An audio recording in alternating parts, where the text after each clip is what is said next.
Over the past 30 years, progressing deregulation of the aviation sector has led to significant air connectivity improvements.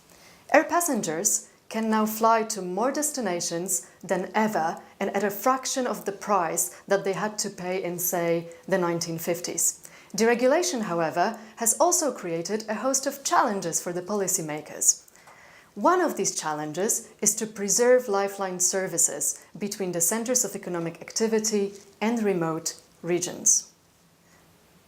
In September 2018, the ITF brought together key policymakers, academics, industry representatives and independent experts to discuss the challenges and best practices in designing and implementing government measures to support domestic air connectivity.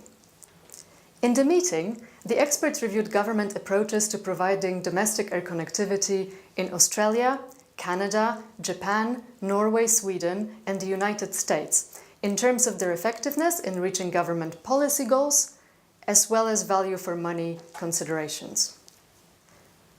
We found that levels of domestic connections into national hubs have decreased and become costlier to preserve in recent years as airports are becoming more congested. Airlines will fly more profitable, thicker routes when slots are scarce and can be seen with the declining number of domestic connections at airports such as Heathrow. To prevent this, some countries have chosen to ring-fence slots for domestic connections at certain airports, such as Sydney. This, however, incurs a shadow cost, or the opportunity cost incurred by flying suboptimal routes. By preserving these less profitable routes, economic efficiency is reduced. Such unintended consequences need to be carefully considered by the policy makers.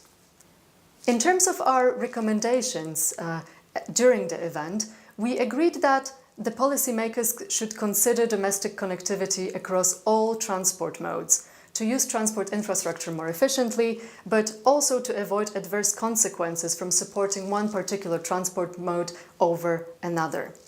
The effect of government intervention on existing air connections should be considered fully.